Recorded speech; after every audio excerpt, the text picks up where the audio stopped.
Hello, my name is Jesse Meekum with another episode of The Jesse Meekum Show, and I'm here each week to obsess out loud about spending purposefully, saving aspirationally, and giving joyfully. It all comes down to just giving every single one of those precious little dollars a job. Today, I want to talk just briefly about an excellent book.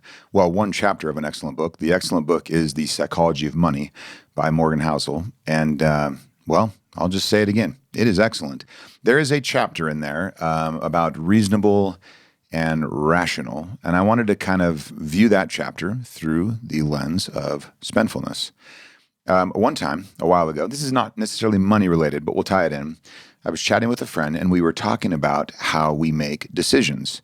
And this friend likes to sees himself as very rational, very numbers focused. We're going to look for efficiency. We're kind of going to approach it like an engineer. That's just how we view the world. Numbers, efficiency, math, everything adds up. The equation balances. We're good to go. And I had asked him how he approached the massive decision of deciding who to marry, his lovely wife. We were both thinking of it at that same time. And it was interesting to see the conversation shift where now I know there will be some engineers out there that are like, well, now hold on a second, Jesse, you didn't see my spreadsheet that helped me determine that this was the girl of my dreams. Fair. I have not seen your spreadsheet, but you can kind of get my point. You, dear engineer, might be the outlier that makes the point, actually. So most of the time, the biggest decisions of our life are not seen through that rational lens. Are they reasonable? Absolutely. Are they emotional? For sure. But we use all of these other decision mechanisms to come to a conclusion. Yes, I will marry that girl. Yes, we will have that baby. Yes, we will move across the country. That kind of a thing. Some might say, well, hold on. How does that even, we must be rational, but you got to make sure that you can just let both coexist simultaneously. And I want to ask you, if the money side is always so rational, people approach it that way, why do we see the behaviors we see? And it's because of the bankers. I mean, bankers and marketers, those two, bankers and marketers. They know how to tug on the whole other side of the brain that's not rational, and they answers the door way faster than the other guy can, and where the problems come from. So when we're talking about spendfulness, we're really talking about this reasonableness side. Now, I'd be the first to say if someone was like, hey, Jesse, I worked the 5 questions and it says I need to do this harebrained thing. I'm quitting my job. I'm going to move into a van down by the river. My kids are all moving in with me, and we're going to live off the land. And I would start to ask questions, and you'd be like, I'm just living authentically, Jesse. I've worked all the 5 questions, and this is just me. I'm no longer second guessing. He keeps throwing my words back at me. I would start to have some questions. I might throw a little rationality in there.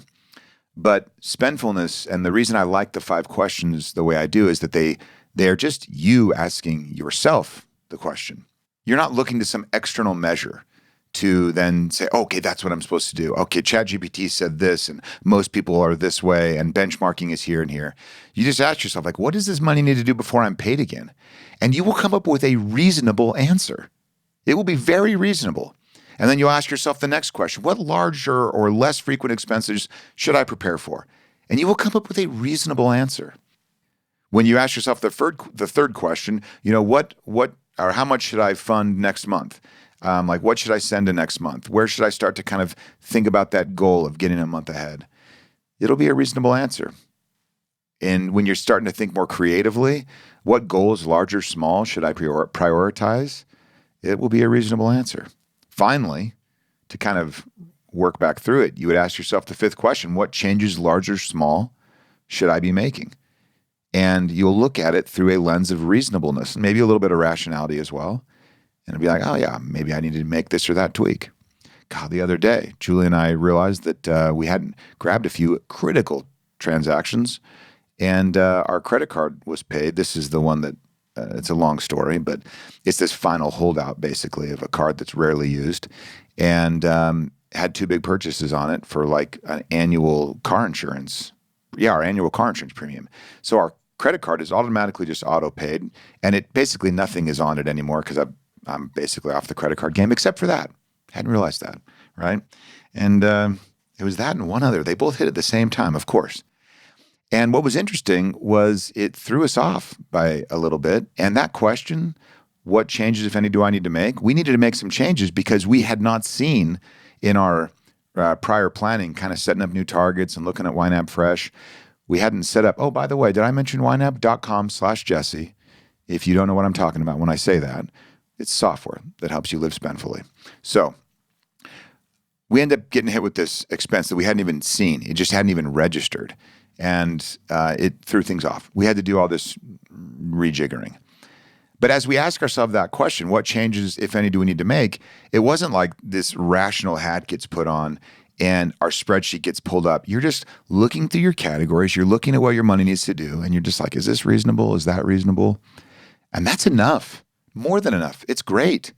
That exercise alone will build margin in your life. By that, I mean more cash. And will eliminate that nasty little second guessing that always happens whenever we spend the thing we love, which is money. So don't set a bar for yourself, or don't pretend that all of these decisions are just you with your spreadsheet out running multivariate Monte Carlo simulations. Instead, just recognize when I'm living spendfully, I will be making decisions that are reasonable and that are resonant with me. And when you do that, you've made it. You've figured out the spending part of money. And that's a big part to figure out. You figure that out by just, no matter what, working those 5 questions where you're giving every dollar a job.